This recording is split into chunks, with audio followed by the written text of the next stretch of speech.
आज जो press conference logistic hub प्रकरण में बड़े भ्रष्टाचार के अंदेशे हेतु बुलाई गई है, हम एक चीज कहना चाहते हैं स्पष्ट तौर पर कि जब 2013 का भूमि अधिग्रहण कानून लागू था तो बशीरपुर तलोट घाटासेर गांव की जमीन क्यों सहमति मॉडल से ली गई। 2013 के एक्ट के अनुसार मुआवजा बनता है कम से कम न्यूनतम 66 लाख से 80 लाख रुपए प्रति एकड़, तो क्यों आखिर 30 लाख रुपए प्रति एकड़ के हिसाब से मुआवजा दिया गया। इसके बीच का जो गैप है जो 40 से 50 लाख रुपए, और अगर 900 एकड़ जमीन है तो 40 से 50 लाख को अगर मल्टीप्लाई करें तो लगभग जो 350-400 करोड़ की जो हेरा फेरी हुई है, उस हेरा फेरी की हम सीबीआई जांच की मांग करते हैं। हमें अंदेशा है कि डॉक्टर अभय सिंह यादव जो भाजपा के पूर्व विधायक और पूर्व सिंचाई मंत्री हैं, इसमें उन्होंने बिचौलिए की भूमिका निभाई है HSIDC के साथ मिलकर। इसकी सीबीआई जांच होनी चाहिए कि कितना पैसा इसमें गबन किया गया है। और एक और चीज कहना चाहते हैं कि डॉक्टर अभय सिंह यादव की हमने तमाम रिकॉर्डों से स्पष्ट किया है कि अमरपुरा जोरासी गांव जो बशीरपुर सीमा में जो लॉजिस्टिक हब बन रहा है, उसकी सीमा से सिर्फ 700-750 मीटर पर वहां पर 9.5 एकड़, लगभग 9.25 एकड़ जमीन ली गई है। खुद की जमीन सस्ती लेके, किसानों की सस्ती बिकवा के, खुद की जमीन जो भविष्य में करोड़ों अरबों की होगी, ये फायदा उठाने की मंशा अपने आप में बड़े सवाल खड़े करती है।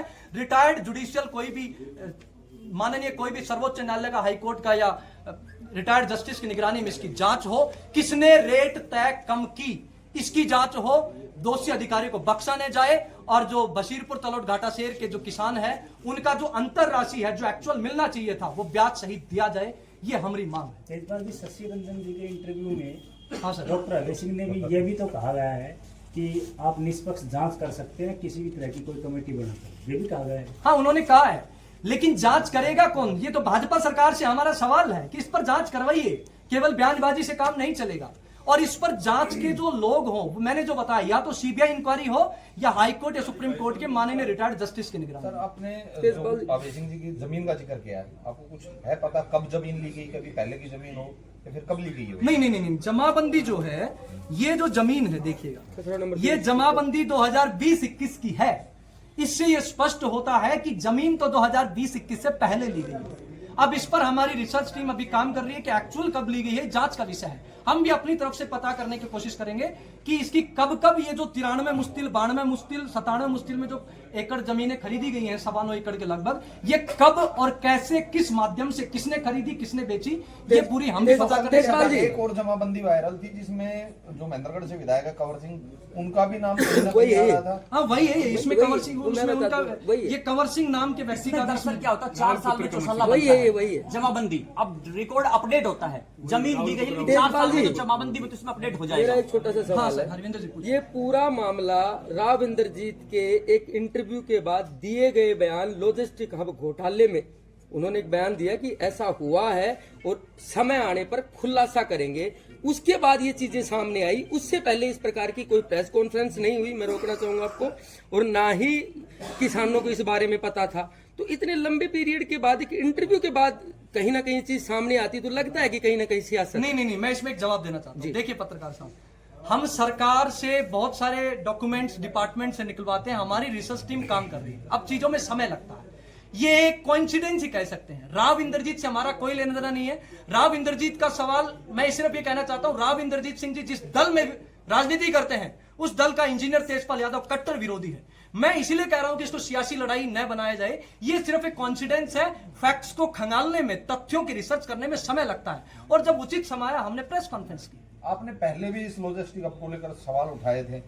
हाँ, 24 सितंबर 2019 को, लगभग 6 साल 4-5 महीने पहले, 6.25 साल पहले हमने इसका सवाल उठाए थे, क्योंकि उस वक्त भी मैंने आरटीआई के रिप्लाईज और बहुत सारी चीजों से स्पष्ट किया था, और मैंने कहा था, हो सकता है उस वक्त लोगों ने मेरी बात पर गौर न किया हो, और तब से मेरी रिसर्च जारी थी। मैंने कहा था कि इसमें 2013 के कानून को एक तरफ साइड करके फैक्ट्स को कंसील्ड किया गया है, इसमें बड़ा घालमेल है उस जिस वक्त। और आज जो सियासी लड़ाई बनी हुई है, मैं तमाम पार्टी के समर्थकों से अपील करता हूं कि इसको सियासी लड़ाई न बनाए। वो बेचारा खेत में काम करने वाला, लावणी करने वाला, बिजाई करने वाला किसान के पक्ष में तथ्यों को रखने पिस रहा है वो पिस रहा है इनकी सियासी लड़ाई।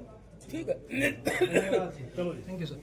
आक्षेप करता है सुप्रीम कोर्ट तो देश की सरकार नहीं जा सकती। माननीय हाई अदालत कोर्ट ने किसानों के पक्ष में दे दिया तो फिर सरकार सुप्रीम हाँ, कोर्ट में सुप्रीम जाएगी, कोर्ट में किसान भी जा आशा सकते है हैं। किसानों के पक्ष में निर्णय आएगा। लेकिन मुख्य बात यह है रामचंद्र जी, कमेटी के सभी मेंबर दोषी हैं, लेकिन कोई कम या ज्यादा।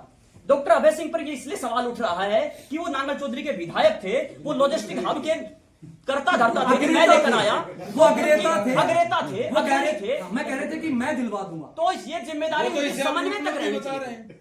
वो तो इसे अपनी उपलब्धि बता रहे हैं। उपलब्धि बता रहे हैं, तो समन्वय की भूमिका में होना चाहिए था, किसान को लाभ पहुंचाने की भूमिका में होना चाहिए था, ना कि HSIDC का पैरोकार होना चाहिए था। भाई को नुकसान कर देखिए जहां तक हमें पता लगा है अभी तक हमारी रिसर्च से सांसद जी की कोई जमीन अभी तक हमारे पास नहीं है। सांसद साहब की कोई जमीन हमारे आसपास अभी सांसद हमें जी नहीं पर पता लगी है। सांसद जी पर सीधे तौर पर कोई सबूत इस पब्लिक डोमेन में नहीं है। चलो बाइट कर दो 1.5 मिनट की। और भाई का कोई सवाल कहा था कि अगर कोरियावास मेडिकल कॉलेज का नाम बदला नहीं गया तो हम जन जागृति अभियान चलाएंगे। तो आपका अभियान वो अभी शुरू नहीं हुआ, कब तक होगा? नाम देखिए बदलने जी, के बाद- मैंने उसमें ये बात कही थी। मैंने कहा था कि अगर नाम नहीं बदला गया तो क्योंकि बहुत सारे मुद्दे होते हैं, मैं भी और इस मुद्दे पर जल्द ही अपनी बातचीत वो अभियान चलाऊंगा। मेरे साथ एक प्रॉब्लम ये है कि देखिए अब हम ईमानदारी से अपनी चीजें करते हैं। मैं खुद एक IIT के बच्चों को कोचिंग कराता हूं, बच्चों को IIT में डॉक्टर बनाता हूं। मेरी अपनी कुछ निजी मजबूरियां हैं कि मैं 24/7 समय जनता के बीच में नहीं रहता, लेकिन जितना समय मुझे मिलता है महीने में छुट्टियों के रूप में, वो सारा समय मेरा जमीनों की कोर्ट कचहरियों की प्रक्रिया में, मेरी तो पूरी जवानी कभी पर्यावरण का मुद्दा हो, कभी लॉजिस्टिक का मुद्दा हो, उसी में गया है। मुझे याद नहीं मैंने कब अच्छे से कभी छुट्टी बिताई हो।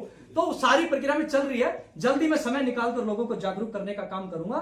वहां पर जो लॉजिस्टिक, लेकिन यहां पर मैं एक बात कहना चाहता हूं क्योंकि ये मामला आज लॉजिस्टिक हब का है, मेडिकल कॉलेज का नहीं है। तो अगर आप उस पर अपनी बात रखें, उस पर सवाल पूछे तो बहुत बहुत स्वागत। मैं इसीलिए तो पूछ रहा था क्योंकि आपकी कही हुई बात ना बिल्कुल करेंगे। अभी समय उसको कितना ही हुआ, अभी 4 साल 4 साल अभी है, हम चीजें करेंगे। संघर्ष करके और आपके सवालों का स्वागत है। कोई पत्रकार साथी अगर पूछना चाहे।